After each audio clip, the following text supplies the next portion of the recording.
You can't beat Donald from the left. You can't beat Donald with a candidate who has supported amnesty. Donald wins that head-to-head.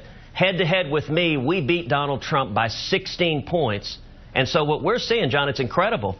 People all over the country are going to tedcruz.org. We've got over 980,000 contributions at tedcruz.org because we want a strong conservative. We want someone who can beat Hillary, and I beat Hillary, and Donald, sadly, the polling shows doesn't. There's no doubt that both Donald and Marco got very personal, got very nasty, and both of them, when you point to their records, they follow the same pattern. They scream liar, liar, liar. They impugn your integrity. They attack your character.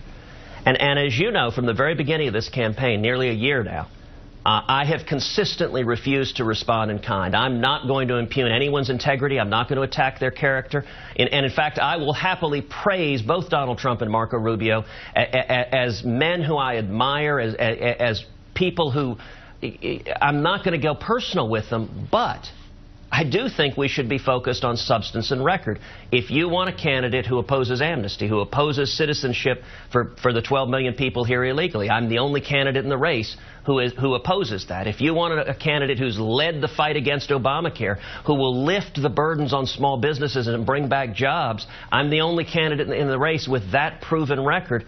If you want a candidate to defend life and marriage and religious liberty and the Second Amendment and to appoint strong constitutionalists to the court, I'm the only candidate with that record. That's why conservatives are uniting behind our campaign. And if they want to continue with the attacks, that's their prerogative. That's what they deserve. Let me ask you about the substance of immigration and building a wall. Both you and Donald Trump want the same thing. But he's had a lot of experience in the business world executing, getting things done as a businessman.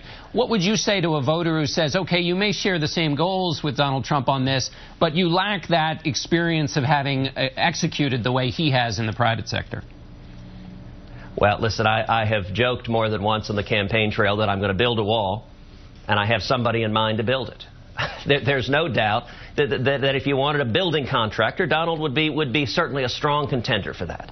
But the question we have here is who is a leader on this issue? You know, back in 2013, when we were having the epic battle on amnesty, when Marco Rubio joined up with Barack Obama and Chuck Schumer and Harry Reid to push amnesty, I led the fight against it, standing shoulder to shoulder with Jeff Sessions and Steve King and millions of Americans. And Donald Trump was nowhere to be found. In fact, he was tweeting support for amnesty just a couple of years ago. And even now, if you ask Donald, he wants to give citizenship to the 12 million people here illegally. He wants to deport them, but then let them come right back in with citizenship. Listen, if you're a hardworking steel worker or truck driver, that drives down your wages, that takes away your jobs. I think we need to be fighting for the working men and women of this country, not the moneyed New York interests. Senator Cruz, we're going to have to leave it there. We appreciate you being with us.